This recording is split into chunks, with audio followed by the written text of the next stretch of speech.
এবং পরম শ্রদ্ধা ভরে দুধমা হালিমার হাতে হাত রেখে কি যেন মনে মনে জপতে থাকে এবং অলৌকিকভাবে মাত্র কয়েক মিনিটের মাথায় মা হালিমা পরিপূর্ণ সুস্থ হয়ে যান।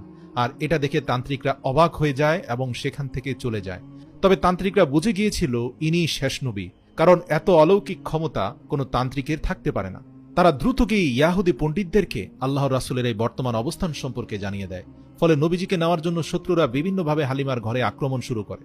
আর এ থেকে হালিমা এবং তার স্বামী নবী সাল্লাল্লাহু আলাইহি সাল্লামকে রক্ষা করার জন্য খারাপ কিছুর আশঙ্কা থেকে মক্কার একটি পাহাড়ের উদ্দেশ্যে রওনা হয়। তবে এবার বিদায় নেওয়ার সময় দুধমা হালিমা কান্নায় ভেঙে পড়ে। নবীর দাদা এই খবর জানতে পেরে নবীজির কাছে চলে আসেন আর হালিমাকে সান্ত্বনা দেন এবং বলেন, তুমি যা করেছ তার জন্য তুমি সৃষ্টিকর্তা মহান প্রভুর কাছে অনেক রহমত পাবে। তবে এখন তোমাকে মুহাম্মদের মায়া ছাড়তে হবে, কারণ মুহাম্মদের শত্রুদের সংখ্যা বেড়েই চলেছে। প্রিয় দর্শক, বলে রাখি, সেই সময় ইয়াহুদিরা প্রতিদিনই কোনো না কোনো কূটকৌশল করত মুহাম্মদুর রাসূলুল্লাহকে কবজা করার জন্য। আর আশঙ্কার বিষয় মাথা রেখে দাদা নাতি পুরো একটি বছর পাহাড়ের গুহায় কাটিয়ে দেয়। আল্লাহ রাসূলের উপস্থিতিতে যে পাহাড়ের গুহায় আব্দুল মুত্তালিব তার প্রিয় নাতিকে নিয়েছিল, তার আশপাশের মরুভূমিতে তখন প্রাণোচ্ছল হয়ে ওঠে।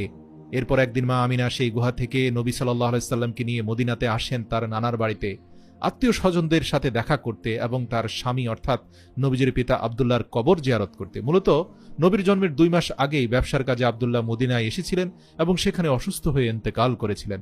তাই মদিনাতে নবীজির পিতাকে দাফন করা হয়েছে। মা আমিনা এখানে নবীকে তার পিতা সম্পর্কে বলতে থাকেন এবং নবীর সাথে ভালো সময় কাটাতে থাকেন। যেহেতু জন্মের পর থেকে বেশি সময় সন্তানকে কাছে পাননি, তাই এই কয়টা দিন সারাদিনই আল্লাহর রাসূলকে জড়িয়ে ধরে থাকতেন মা আমিনা।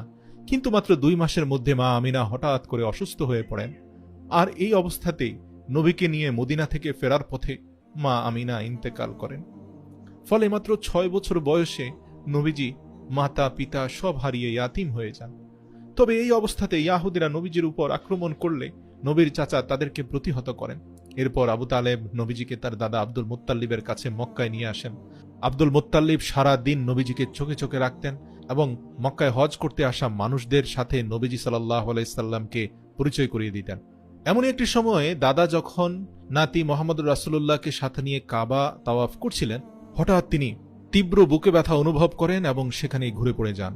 আর এ সুযোগেই নবীজির অহংকারী চাচা আবু লাহাব কুরাইশদের নেতা হতে চায়। সে এমন কিছুর অপেক্ষায় ছিল যে কখন তার বাবা মারা যাবে আর সে নেতা হবে। কিন্তু সবাইকে অবাক করে দিয়ে আব্দুল মুত্তালিব নবীজিকে তার চাচা আবু তালিবের হাতে তুলে দেয়। নবীজিকে যার হাতে তুলে দেওয়া হবে সেই পরবর্তীতে কুরাইশদের প্রধান হবে, এটা পরোক্ষ এবং প্রত্যক্ষভাবে বোঝাই যায়। কিছুদিন পর নবীর দাদা আব্দুল মুত্তালিব